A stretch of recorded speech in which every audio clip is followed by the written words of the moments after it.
I just want to address some of the problems with the Christchurch shooting, and they're not problems that a lot of other people are talking about. So, and I don't know why, because I'm not a coincidence theorist. Now, you might say that that makes me a conspiracy theorist. However, I would say that the belief that no two events in life are connected is insane and certifiably so. However, we're told it's normal. Anyway, so the second Parkland Marjorie Stoneman Douglas High School shooting survivor committed suicide this week. That's two in like a week and a half. They haven't released the name yet, but the first one was a 19-year-old girl who supposedly shot herself in the head.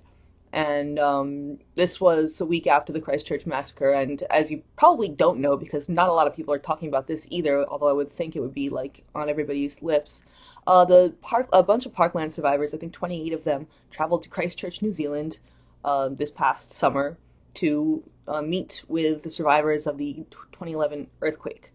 Now, they also brought the message of staying safe from gun violence, which is a horrifically cynical thing for the people who arrange these sort of events to do, because it's like you bring over people who have survived a mass shooting to a place that doesn't have mass shootings, and then less than a year later they have a mass shooting. Well, okay, you can call that a coincidence. You can call that a really evil, nasty coincidence. It proves that if there is a God, it's a mean one or something. Or you could say that, this was engineered for a reason, and that to believe otherwise requires a breathtaking quantity of naivete that I simply do not possess.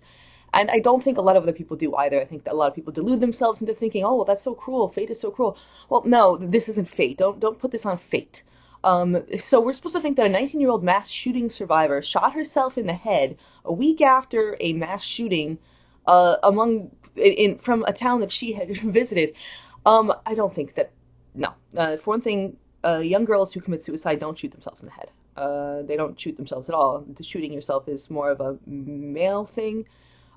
Teenage girls are more pills or cutting themselves, or I mean, these things have been studied. I'm not just pulling this out of my ass by saying, oh, it doesn't seem like a girl would shoot herself. No, they don't. I mean, it's statistically, it's not a common thing for young females to do if they are killing themselves. And now, don't like try to say that that's really insensitive, that you're prying into this person's private. No, I think it's a lot more insensitive that somebody killed her, because I think that she knew something, and I think that she talked to somebody, and I think that probably the same thing is what happened with this other suicide. They haven't released the name of the kid yet, so I don't really know who it is or how they died. And of course, we have David Hogg, ever the opportunist, coming in to weigh in on his former classmate's tragic death by saying, oh, well, how many more of us need to die before the government does something? You cynical little piece of shit. I mean, I never liked this person when he appeared on the scene and face smeared across all the magazines, and oh, he's a hero. He's calling out the older generation for not caring enough about the cause of stopping gun violence. No, he's a cynical little scumbag who's been weaponized by people much smarter than him to do their bidding, and he doesn't know what the fuck. He's just... Ugh. Oh, I know you're not supposed to say that. It's terrible to think such a thing about a mass shooting survivor. Well, he wasn't a mass shooting survivor. He wasn't even there. He wasn't even there.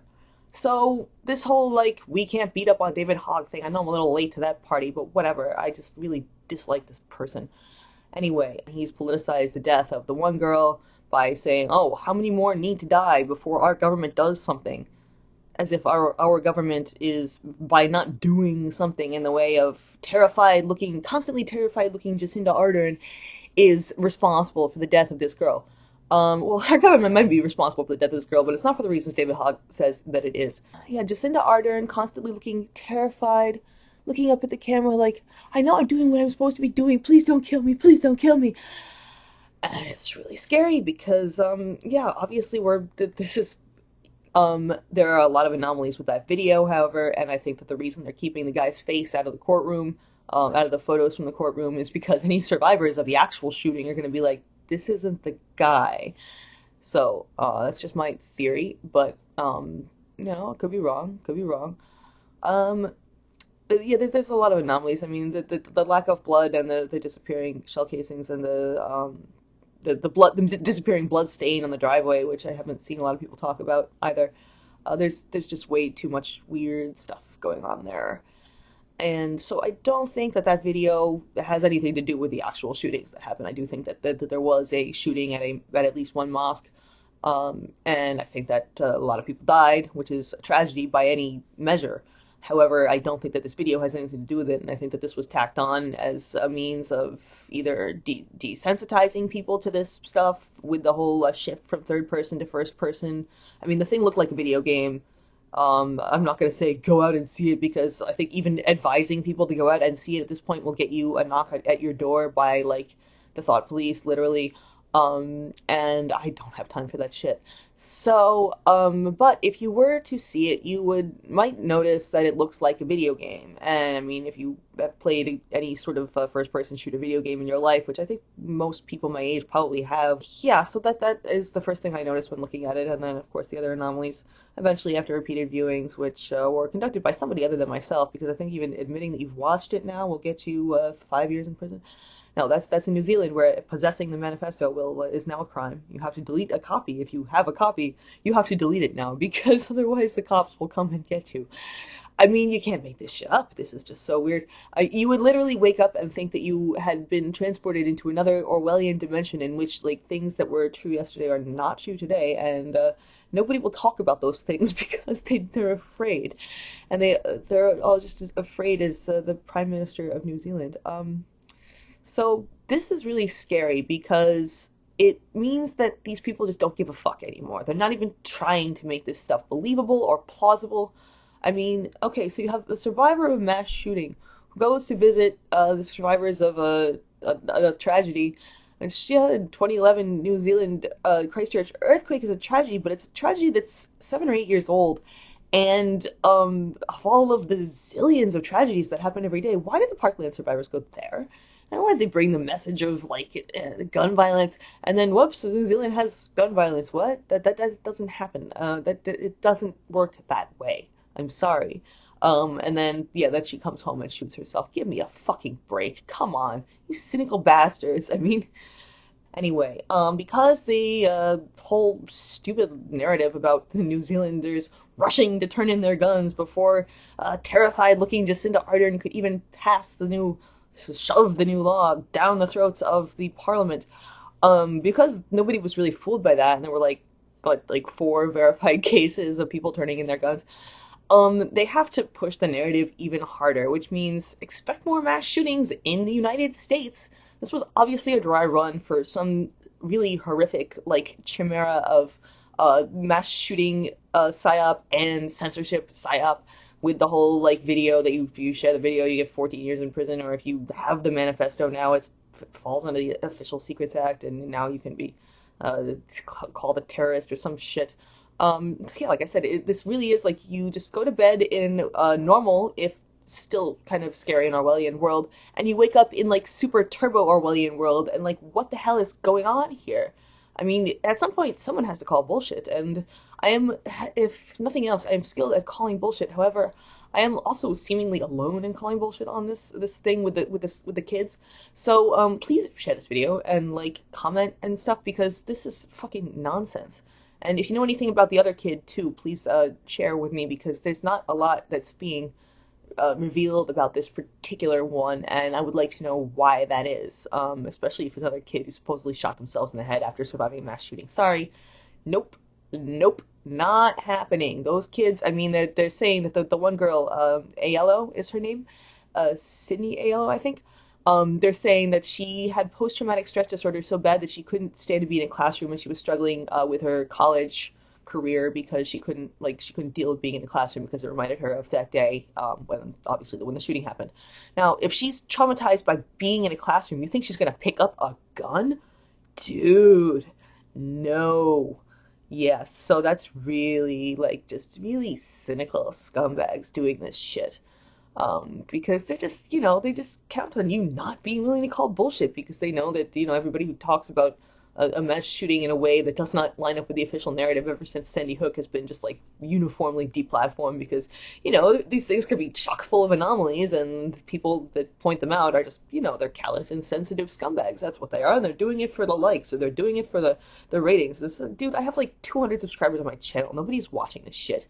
That's not a complaint. You 200 people are awesome, actually. I mean, the comment section of my videos are much more intelligent than the comment sections on everybody else's videos. However, I'm obviously not doing this for the ratings because I don't have any ratings. So, the point is that people are dying because the ruling class is pissed off that we aren't doing their bidding fast enough. And it's not even that we're not doing their bidding. We are doing their bidding. People are getting fired and fucking imprisoned for sharing the video of this nonsense. Sorry, I mean, you shoot a bunch of people in a room and there's gonna be blood on the walls. There's gonna be like sprayed blood in places. Now, I don't say this from personal experience. I've never shot anybody, so like you can say, well, you don't know what you're talking about. But I have seen commentaries from people who served in the military and actually have shot people and know what it looks like when you do. So I actually believe them because they have built up a reputation of trust over years of making videos and writing stuff. And, you learn to trust people based on what they do, not necessarily what they say, although sometimes the two are conflated, especially if you're interacting with them from afar. You see what they do and what they say lines up, and etc., goes in accord with the principles they claim to have. Now, they would like us to not have this critical capability and only believe people who have been vetted by the managerial elite of Wikipedia or whatever. And if you are not in a reliable source, then you are not reliable, period. However, just the very notion of reliable sources speaks to an unconscionable elitism that should really just shoot itself in the head. Ooh, you went there! You went there! Terrible, terrible. If we can't joke about these things, we'll fucking shoot ourselves in the head. This is not an endorsement of suicide or a suggestion that I would ever consider doing such a thing, by the way, because you have to make an anti-suicide declaration now if you are investigating these subjects. So I do not believe in suicide as a solution to any of life's problems. Anyway, yeah, so question everything because this shit is questionable.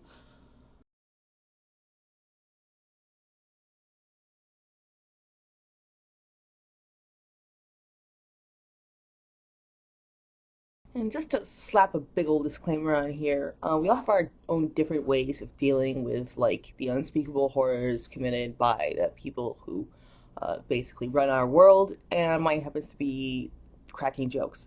So, lest it be said that I'm treating this subject insensitively, please go fuck yourself because like you don't really know what you're talking about. I really do think it's horrifying that these people think nothing of mowing down dozens of people for the service of their need to manipulate society in ways it doesn't particularly want to be manipulated. And I think that the fact that I'm calling this out at whatever personal risk to myself, at very least risk to my YouTube channel getting deplatformed, which I'm sure, I mean, if I had any sort of like subscriber base, it probably would happen. As it is, nobody's going to see this video. So please share this video because you want me to get deplatformed, right? No, yeah, I'm cracking jokes because I'm horrified and I want to get the word out there. So I hopefully make this video somewhat engaging, and then maybe people will share it and people will start to ask questions themselves. And people would think, God damn, that bitch is fucking completely insensitive and like not taking this seriously. I'm taking this more seriously than you are, dude. Unless you're making a video yourself.